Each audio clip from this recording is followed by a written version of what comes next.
Здравейте! Днес ще направя презентация на легло, което е за малка порода. Пинчер, йоркширски териер и производни. Леглото е с размер 35 на 45 и се състои от 4 възглавници, 2 малки, а за тясната част 2 големи за широката част.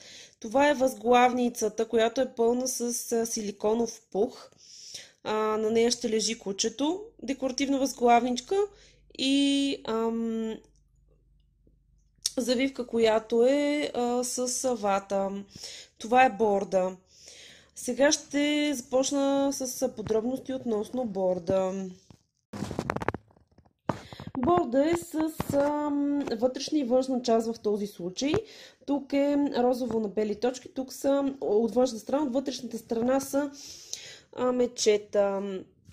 Така, борда е по-специфичен, тъй като, в смисъл при моите легла, тъй като той е с цип и горна част е с цип, където могат всъщност да се мушнат възглавниците, които го държат прав. Това позволява по-лесно пране в перална машина. По принцип, леглата, които не се разглабят, са доста трудни за пране, тъй като трябва много хубаво да изсъхне, защото се получава неприятна миризма от самия донапрен, с който са пълни възглавниците. Масово е донапрен. Така, значи по-специфичното на борда е, че има, освен циповете, има и кант. Този кант позволява леглото да се обърне. Тоест, ако тази страна е външна, а тази вътрешна, да бъде обратното. Мечетата да са външна, а пък точките да са отвътре. Така, сега ще ви покажа. Ето, така се обръща. И също така за здравина. И да не се разбридва тук. Така, като цяло е това. Дъното винаги гледам да го зашия с по-дебел плат, за да е по-здраво.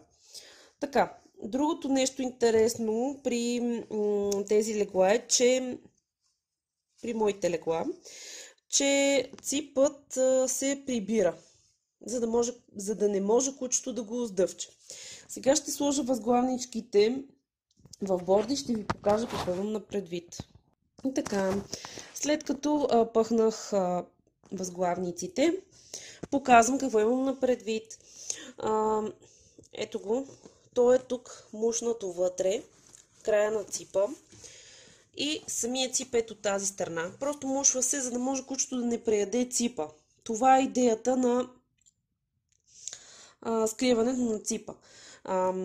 Ето и тук сега ще го затворя, но тъй като ми е трудно с една ръка, ще го затворя и ще ви покажа как изглежда в цял вид.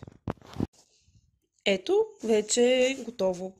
Може и да се обърне на обратното. Ето го на обратното. Тъй като това легло е с възглавница, която е пълна с пух, самата му вътре не е 35 на 45, е малко по-малко, тъй като обема на възглавниците, те са доста обемисти всъщност възглавниците и самия обем е доста неприятен от тази страна, от тази гледна точка, че няма как да е с точния му размер.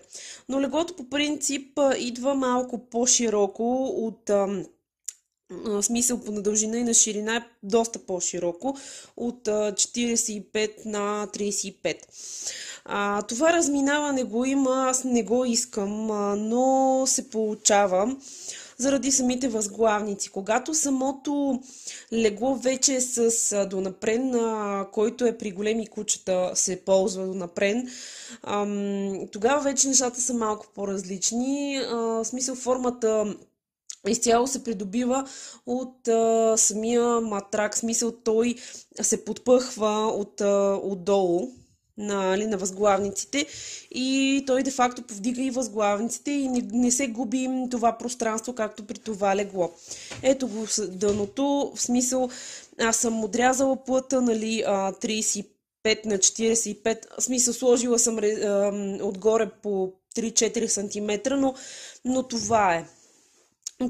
Това е начин, на смисъл няма по какъв начин друг да го ушия.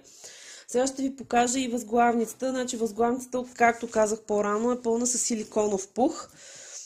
Той е хипоалергенен и много мек. Когато кучета от по-малки породи лежат на този пух, за тях е удобно. Повече отколкото за кучета, които са по-тежки, над 10 кг имам предвид. Ето я възглавницата, която е вътре в кълъфа. Вади се тя и това се пере без никакъв проблем в пералня машина. Другото, което мога да кажа е, че когато кучето лежи на този пух, всъщност топлината не отива към пода, а се връща към него. Това ми направи впечатление, след като задържах ръката си по-дълго време върху самия пух.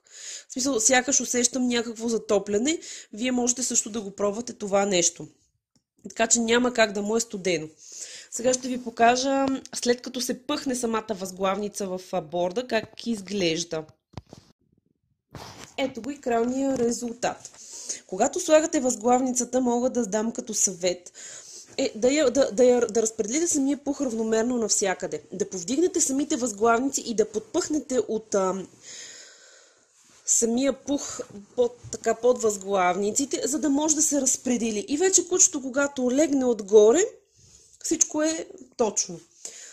Това легло е доста готино, в смисъл то е доста бомбонесто, за момиченце е страхотно. Така, нещо друго, което ще ви покажа в случая е декоративната възглавничка, която уших. Тя си е към комплекта, разбира се. Тази възглавничка също може да се пере нейната кълъвка, тъй като се сваля. Олекотената завивка е с вата, която вата е, в смисъл, по принцип предлагам, когато имате такава завивка, да не я перете често, защото ватата се степва. Колкото и да аз съм я захванала от всички страни, но ако сложа няколко шева през средата, би било, според мен, грозно. Затова предлагам по принцип да ни я перете доста често нея, да я използвате по-скоро или за завиване, или просто за подложка.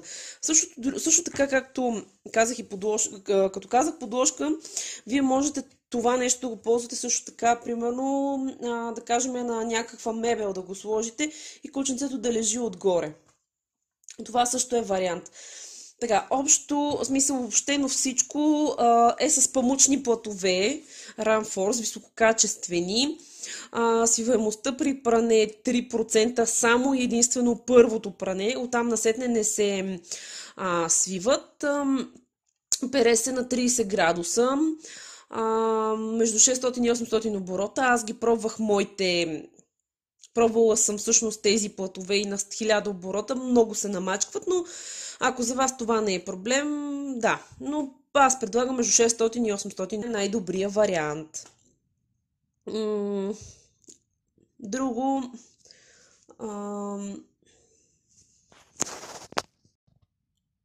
да не се, значи в сушилния не мога да кажа със сигурност какви ще са последствията при тези платове, тъй като са памучни 100% памук Ранфорс, не знам, нямам такава машина и не мога да кажа сигурност какво се случва с платовете.